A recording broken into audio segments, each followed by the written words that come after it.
Alimentação, cultura e saúde.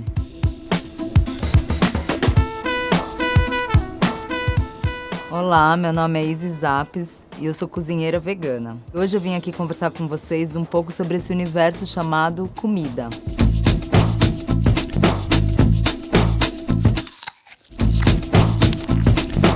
Desde pequena, na minha casa, a alimentação natural sempre foi um propósito. E aí, quando eu comecei a trabalhar na cozinha, eu percebi que eu poderia contribuir de alguma forma para o mundo, compartilhando, além de receitas, algumas reflexões sobre alimentação. Pois eu percebi, durante essa caminhada, que comer é muito mais do que um simples ato de se nutrir. Todos os dias, o que você coloca no prato movimenta uma grande engrenagem, formada por ciclos de produção, sistemas industriais, de transporte e muitas pessoas envolvidas, carregando ainda recortes culturais, de história e identidade.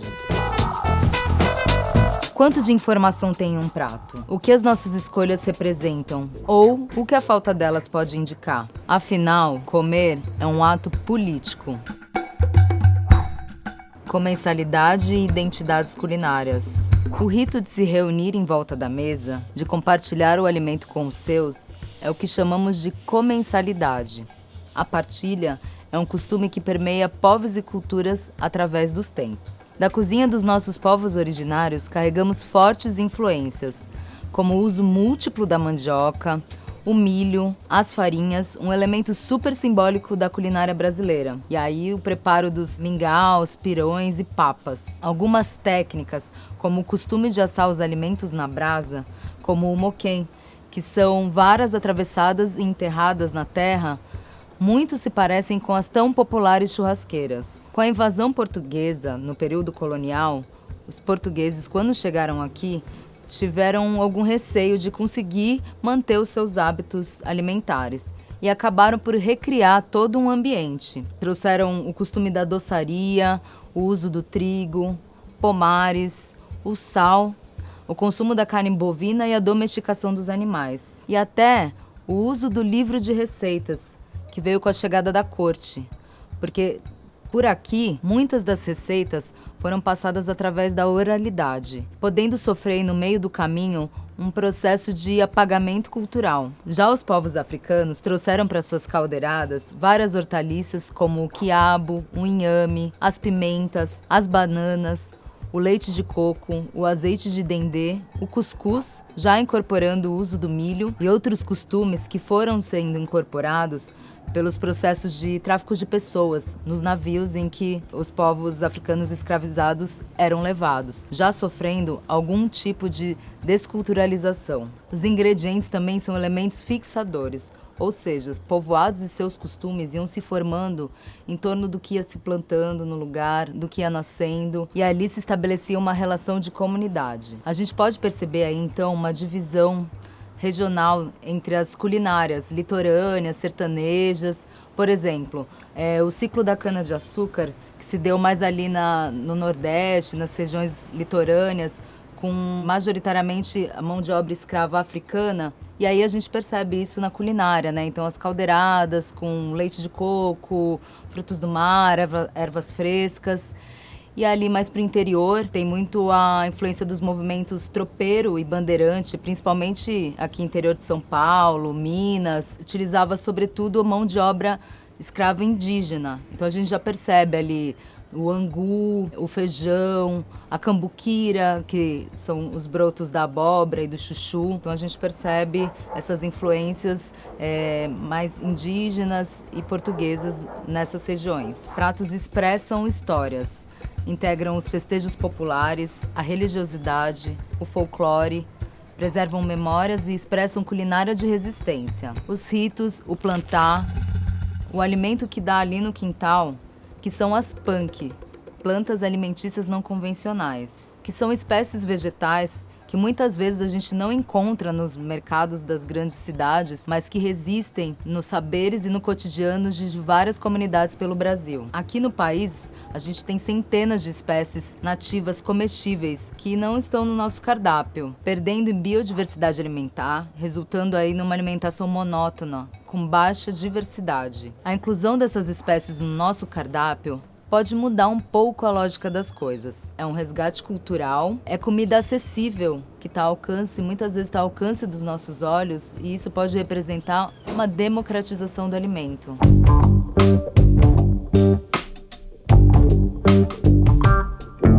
Descolonizar o paladar. Eu sempre falo em descolonizar o paladar. Resgatar a nossa culinária de origem. Nosso sentimento gustativo é um misto de memórias afetivas, contexto social, temporal e geográfico. Uma onda de prometido progresso acelerou o mundo.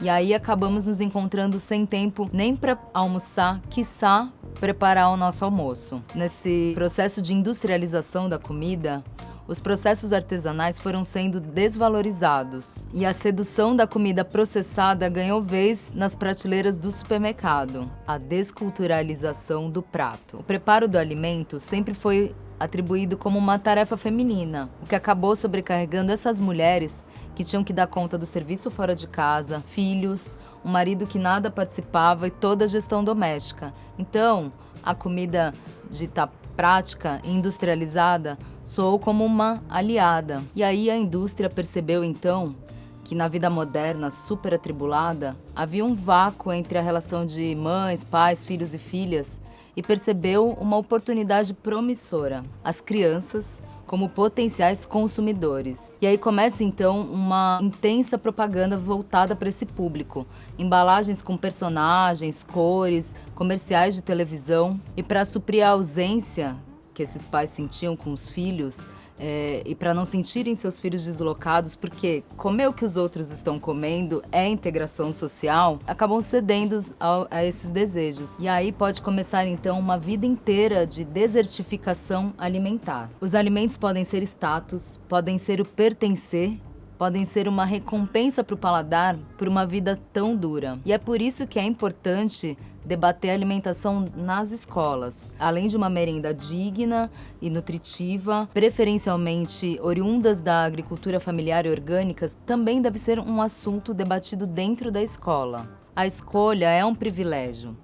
Pessoas que têm mais recursos podem usufruir dos caminhos para uma alimentação mais saudável. Escolher produtos orgânicos, escolher uma escola para os seus filhos que se preocupam com a alimentação oferecida, criando uma lógica inversa de retomar das origens da comida de verdade. Muitas vezes também terceirizando a alimentação, trazendo pessoas para administrar as demandas que não conseguem dar conta, como cozinhar, desorganizando todo um ciclo ancestral e familiar de relação com o alimento. Enquanto que as populações mais pobres e majoritariamente pretas, muitas vezes detentoras desse conhecimento ancestral que é o cozinhar, se veem apenas com a opção da não escolha e submetidas ao que a gente chama de nutricídio.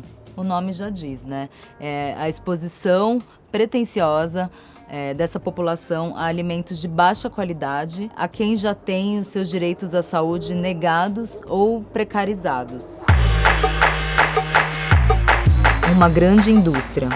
Quando eu falo em toda a engrenagem que é movimentada através do que a gente coloca no prato, é para a gente pensar aí quais os impactos gerados, que são ambientais, sociais e políticos. As indústrias pecuária e o agronegócio são grandes sistemas de lucro. Um sistema que extrapola a utilização de recursos naturais, promovendo grandes impactos. Em épocas de Covid agora, em que a higiene se torna fundamental, e que boa parte da população não tem acesso à água, o agronegócio derrama 70% do consumo de água. Cerca de 50% das nossas terras são destinadas à pecuária, promovendo desmatamento, devastando grandes áreas para a monocultura de grãos transgênicos, para alimentar gados que, por sua vez, estão em grandes áreas de pasto. Os impactos desse sistema são enormes. Estamos perdendo nossas florestas, nossa biodiversidade e ainda muitas dessas áreas são reservas indígenas, protegidas por esses povos que comumente são assassinados por resistirem a deixarem suas terras. Somos um dos países que mais mata nossos povos originários e ainda ativistas ambientais que denunciam essas causas. Ou seja, a carne que vai no seu prato carrega todas essas consequências. A alimentação e a saúde pública. A relação que a humanidade vem tendo com os animais é catastrófica. A maioria das epidemias e pandemias que surgiram nos últimos anos são provenientes dessa relação, em especial o consumo de carne. Coronavírus, SARS e a Covid-19, a gripe aviária, ebola, vaca louca, HIV, são todas epidemias ou pandemias provenientes dessa relação tão próxima do consumo de carne. As fazendas industriais de criação de animais para o consumo humano e os mercados vivos de animais são expoentes transmissores de vírus. Eles ficam todos dentro de um mesmo espaço, um espaço muito pequeno, em condições de altos níveis de estresse. São criadas ali condições climáticas artificiais. Eles ficam em meio aos seus próprios dejetos, criando ali condições propícias para o alastramento de vírus e infecções a bactérias que se tornam resistentes devido ao uso intensivo de antibióticos nesses animais. Já nos mercados vivos, onde há o abate e o comércio de várias espécies diferentes de animais silvestres, também se torna ali um ambiente propício para a transmissão desses vírus. Além de diversas doenças do mundo moderno que estão relacionadas com a má alimentação do que a gente está comendo, como câncer, diabetes, colesterol, entre muitas outras.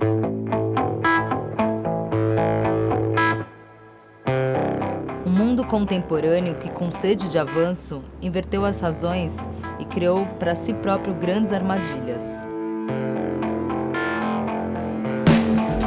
Por que não se fala tanto das causas dessas doenças e epidemias? A situação pede uma mudança de comportamento coletiva. Se a gente não mudar nossa relação com a comida, uma próxima pandemia pode estar bem próxima. Da terra ao prato. O Brasil é um dos líderes no consumo de agrotóxicos e a cada ano esses índices vêm aumentando mais. 70% da comida que vem para o nosso prato provém da agricultura familiar, mas, no entanto, não é quem lucra de fato com tudo isso. E se ainda toda a terra utilizada para pastos e para monocultura fosse utilizada para plantar alimento? Pensa como isso poderia solucionar várias questões. Poderíamos sanar a fome, ecossistemas e biodiversidade poderiam ser regenerados, as trabalhadoras e trabalhadores da terra e do campo, se assim quisessem, não precisariam mais sair das suas terras, seguindo seu ofício, gerando sustento para a família e movimentando a economia local, ao invés de serem amontoados nos grandes centros urbanos, submetidos a subemprego e a sistemas de exploração, intensificando ainda mais os abismos sociais. Os caminhos devem ser encurtados, devemos estar mais próximos do nosso alimento, respeitando os ritmos da natureza e nos alimentando de biodiversidade. Comer bem é um direito de todos.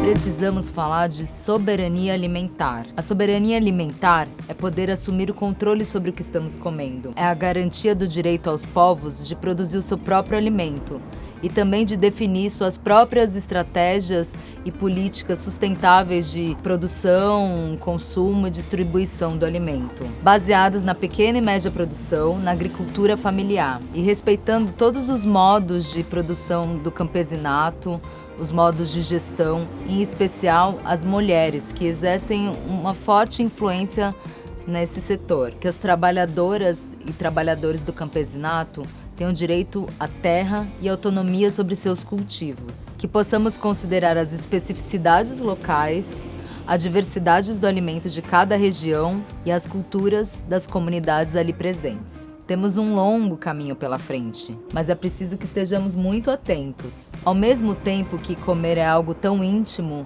um ato cotidiano que parece trivial, é sobretudo um ato político que requer corresponsabilidade e exerce uma enorme força de mudança. A alimentação pode transformar mundos e é uma transformação possível.